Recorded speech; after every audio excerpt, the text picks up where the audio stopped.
ਬਹੁਤ ਸਾਰੇ ਘਰਾਂ ਦੇ ਵਿੱਚ ਨਾ ਪੁੱਤਰ ਜਿਹੜੇ ਨੇ ਉਹ ਪਿਓਾਂ ਨਾਲੋਂ ਸਿਆਣੇ ਹੋ ਗਏ ਨੇ।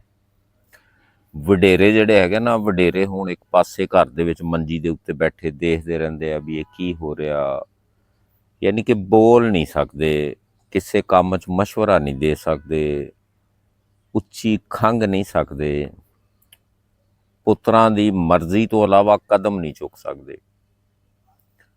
ਇਹ ਕੀ ਕੁਛ ਹੋ ਰਿਹਾ ਹੈ? ਅੱਲਾਹ ਤਾਲਾ ਦੀ ਜ਼ਾਤ ਨੇ ਸਾਰੀ ਉਮਰ ਉਸ ਬਾਪ ਨੂੰ ਇਹ ਇਖਤਿਆਰ ਦਿੱਤਾ ਜਿਹਨੇ ਤੁਹਾਨੂੰ, ਠੀਕ ਤੁਸੀਂ ਆਪਦੇ ਇਖਤਿਆਰਾਂ ਦਾ ਇਸਤੇਮਾਲ ਆਪਦੇ ਨਿਆਣਿਆਂ ਦੇ ਉੱਤੇ ਕਰ ਲਓ, ਲੇਕਿਨ ਉਹ ਵੀ ਜਿੰਨੀ ਦੇਰ ਵਾਲਦੈਨ ਜੀਂਦੇ ਨੇ ਵਾਲਦੈਨ ਦੇ ਨਾਲ ਮੁਸ਼ਾਵਰਤ ਕਰਕੇ ਮਸ਼ਵਰਾ ਕਰਕੇ ਚੱਲੋ। ਸਾਡੇ ਕੀ ਹੁੰਦਾ ਕਿ ਨੌਜਵਾਨਾਂ ਨੂੰ ਜਿਸ ਵੇਲੇ ਜਨਾਨੀਆਂ ਲੱਭ ਜਾਂਦੀਆਂ ਨੇ, ਮਾਂ ਪਿਓ ਰਿਸ਼ਤੇ ਸਾਰਾ ਜ਼ਮਾਨਾ ਉਹਨੂੰ ਭੁੱਲ ਜਾਂਦਾ ਹੈ। ਚੌਧਰੀ ਸਾਹਿਬ ਜਿਹੜੇ ਹੈਗੇ ਨੇ ਨਾ, ਜੋ ਬੇਗਮ ਨੇ ਅਰਸ਼ਾਦ ਫਰਮਾਤਾ ਬਸ ਉਹ ਅਰਸ਼ਾਦ ਜਿਹੜਾ ਹੈਗਾ ਨਾ ਹਰਫੇ ਆਖਰ ਹੋਣਾ ਹੈ।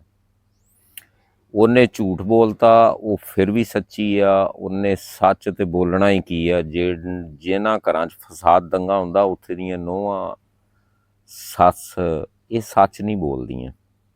ਆਪਦੀ ਅਨਾ ਨੂੰ ਅੱਗੇ ਰੱਖਦਿਆਂ ਹੋਇਆਂ ਇਹਨਾਂ ਨੇ ਜੋ ਮਰਜ਼ੀ ਹੋ ਜਾਵੇ, ਝੂਠ ਬੋਲਣਾ ਪਵੇ, ਕਸਮ ਚੱਕਣੀ ਪਵੇ, ਜੋ ਮਰਜ਼ੀ ਕਰਨਾ ਪਵੇ, ਇਹਨਾਂ ਨੇ ਇੱਕ ਦੂਏ ਨੂੰ ਨੀਚ ਦਿਖਾਉਣ ਵਾਸਤੇ ਸਾਰਾ ਕੁਛ ਹੀ ਕਰਨਾ। ਅਤੇ ਘਰ ਦਾ ਜਿਹੜਾ ਸਿਆਣਾ ਹੁੰਦਾ ਬਾਬਾ ਜੀ ਹੋ ਜਾਂਦੇ ਨੇ, ਉਹ ਤਾਂ ਗਰੀਬ ਜਿਹੜੇ ਹੈਗੇ ਆ ਰੋਟੀ ਤੋਂ ਵੀ ਫਿਰ ਤਰਸਦੇ ਨੇ।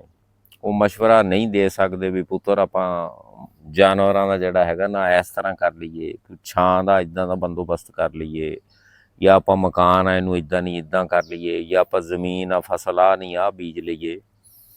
ਇਹ ਬਾਬੇ ਦੇ ਇਖਤਿਆਰ 'ਚ ਨਹੀਂ ਹੁੰਦਾ। ਬਾਬੇ ਨੂੰ ਅੱਗੇ ਜਿਹੜਾ ਹੈਗਾ ਨਾ 70 ਗੱਲਾਂ ਸੁਣਾਉਂਦਾ ਉਹ ਪੁੱਤਰ, ਤੂੰ ਬੜਾ ਸਿਆਣਾ, ਸਾਰੀ ਉਮਰ ਤੂੰ ਬੇਵਕੂਫ ਆਜ਼ਾਦੀ ਰਿਹਾ ਤਾਂ ਸਾਡਾ ਵੀ ਬੇੜਾ ਧੋਤਾ, ਸਾਡੇ ਵਾਸਤੇ ਕੀ ਕੀਤਾ। ਉਹ ਖੋਤਿਆ ਤੂੰ ਬਾਪ ਨੂੰ ਇਹ ਗੱਲ ਕਹਿ ਰਿਹਾ ਜਾਂ ਉਹਦੇ ਨਾਲ ਇਸ ਗੱਲ 'ਤੇ ਬਹਿਸ ਕਰ ਰਿਹਾ, ਜੇ ਤੂੰ ਇੰਨਾ ਹੀ ਸਮਝਦਾਰ ਸੀ ਜਾਂ ਇੰਨਾ ਅਕਲਮੰਦ ਸੀ ਤੇ ਤੂੰ ਕੀ ਕੀਤਾ? ਤੂੰ ਬਾਪ ਦਾ ਸਹਾਰਾ ਬਣਿਆ ਵੀ ਜਿਹੜਾ ਤੂੰ ਬਾਪ ਦਾ ਸਹਾਰਾ ਬਣਿਆ ਤੈਨੂੰ ਇਹ ਗਿਲੇ ਸ਼ਿਕਵੇ ਨੇ। ਗਿਲੇ ਸ਼ਿਕਵੇ ਬਾਪ ਦਾ ਸਹਾਰਾ ਬਣਿਆ, ਉਹ ਤੇਰੀ ਸਾਰੀ ਕਮਾਈ ਲੈ ਕੇ ਖਾ ਜਾਵੇ, ਉਹਨੂੰ ਉਜਾੜ ਜਾਵੇ, ਜੋ ਮਰਜ਼ੀ ਕਰ ਲਵੇ, ਫਿਰ ਵੀ ਤੇਰੇ ਕੋਲ ਇਹ ਇਖਤਿਆਰ ਨਹੀਂ ਕਿ ਤੂੰ ਬਾਪ ਨੂੰ ਇਸ ਤਰ੍ਹਾਂ ਉੱਚਾ ਨੀਵਾਂ ਕਹਿ ਲਵੇਂ।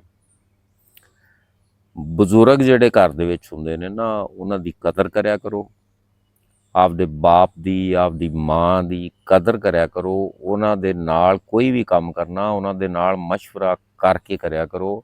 ਅੱਲਾਹ ਤਾਲਾ ਦੀ ਜ਼ਾਤ ਉਸ ਕੰਮ ਦੇ ਵਿੱਚ ਉਹਦੇ ਵਿੱਚ ਬਰਕਤ ਪਾਉਂਦੀ ਹੈ, ਬੰਦਾ ਪਰੇਸ਼ਾਨ ਨਹੀਂ ਹੁੰਦਾ।